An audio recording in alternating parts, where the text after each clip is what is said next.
You want to support Roland Martin Unfiltered? Be sure to join our Bring the Funk fan club. Every dollar that you give to us supports our daily digital show. There's only one daily digital show out here that keeps it black and keep it real as Roland Martin Unfiltered. By going to RolandMartinUnfiltered.com, you can make this possible. All right, folks. You know what we do every week. Seems like every day. Another crazy-ass white person. No charcoal grills are allowed. I'm white. I got you, Carl. Illegally selling water without a permit On my property. Whoa! Hey! I'm uncomfortable.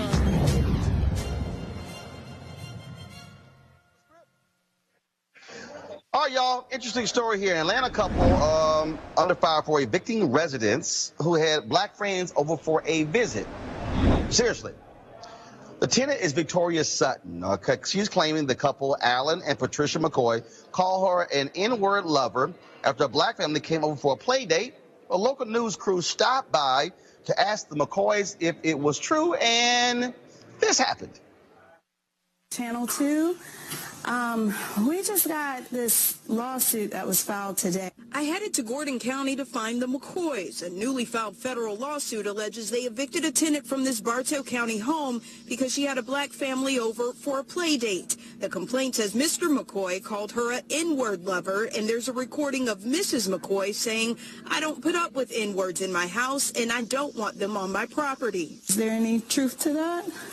No. No? I'm the best friend I got is cousin people. Your best friends are colored? Yes, sir. McCoy asked me if I knew his black neighbor. He said the eviction was necessary. You couldn't walk through it. The people living in and out come down there and help us on it. Okay. So it was damaged property, not black people that you had a problem with. So all of this is... I sit you down now. Let me get those lady out. Okay. Well, Robert, some of his best friends are coloreds. Victoria Sutton is suing them for housing discrimination. Again, I keep saying these folks they do what they do every single day. Thank goodness for video. Well, Roland, I feel like this is my beat because I'm the Georgian on the panel, and I grew up in a double-wide trailer, and I saw the Confederate flag flying out front in the video, which I think is probably a good sign that you shouldn't be taking your black children over there for a play date if they're flying a Confederate flag in front of the actual trailer you're going to. But clearly good. This is... Yeah, good idea. Yeah, general good idea. Just I don't have children, but just as a general rule, I'm not going to take you to the Confederate flag household. But this is clear housing discrimination. With all the evidence which is built up against these individuals, I think more so than any monetary compensation, because you do not look to be the most wealthy people on earth, bringing issues like this to light is probably the most important part of this suit. There are so many people in the South who still have a Dixiecrat mindset. And what you have to do, in that man's mind, you can tell that he really did not believe he was being racist by calling black people colored. He thought that he was being nice. So if calling people colored is the nice way you refer to them, then I can absolutely believe everything that was said in that accusation. No, Mustafa, I want that family to own a double wide. Yeah, exactly. That's why you got to sue folks sometimes, to get their attention and to help them to evolve. And also to make sure that they know that there is a payment to be had for racism. But like you said, and this is my issue, the Confederate flag was waving. How come that wasn't a warning sign for the black folks who were walking past it to go to be the black friends for the white folks? But here's the other deal, though. We got also, look, the reality is you're also dealing with a housing crisis in this country. All right, and it is very her deal is, look, I need a place to live, Teresa, and so it doesn't matter. That is, again, I want them to sue. I want them to take the own double wide and kick the racist white couple out. Absolutely. I mean, listen. Yes, the home crisis is definitely an issue, but like I said, I think she needed to know. Listen, the rent was affordable.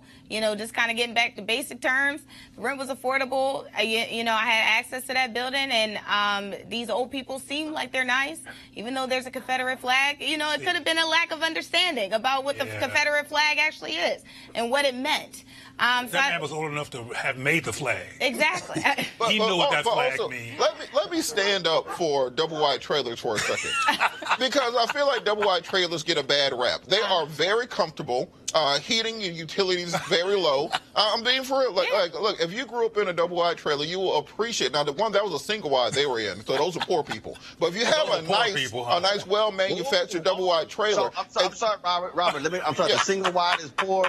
Single wide for poor people. Double wide trailers are luxurious. Now, if you really got money like we did, you take the double wide, you pull the single wide up parallel to it or perpendicular to it, and you make a tri-level. So it's like you have a play area downstairs. You have a little grotto out front. You have a little receiving area. So double wide trailers are very nice. Let's not talk bad about double wide trailer people. Well, I guess, or you can put some rims on it. We're not talking bad about double wides. We're talking bad about the racists in double wides. Yeah, get rid of the racists. And I'm hoping that the parents, wide. and hoping against hope, and that sounds very cynical, but I'm hoping that the parents are teaching their children something about this whole thing. They're not just witnesses to I this think whole they trauma. need their understanding. They need to be educated halfway. Of course. All right, folks, back to our Roland Martin Unfiltered video in just one moment. MarijuanaStock.org is another great investment opportunity. If you were lucky enough to invest in their last crowdfunding campaign, you, of course, now know that those folks are invested in a publicly traded company. They raised a ton of money in a few months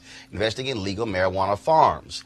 Now, of course, they have a new investment opportunity, which is as good or if not even better. I'm talking about industrial hemp CBD. For those who don't know, the hemp plant is the cousin to marijuana with a much higher concentration of CBD, which means hemp CBD gives you all the medical benefits of marijuana without getting you high. Until recently, hemp farming was practically illegal in the U.S. and heavily regulated by the DEA.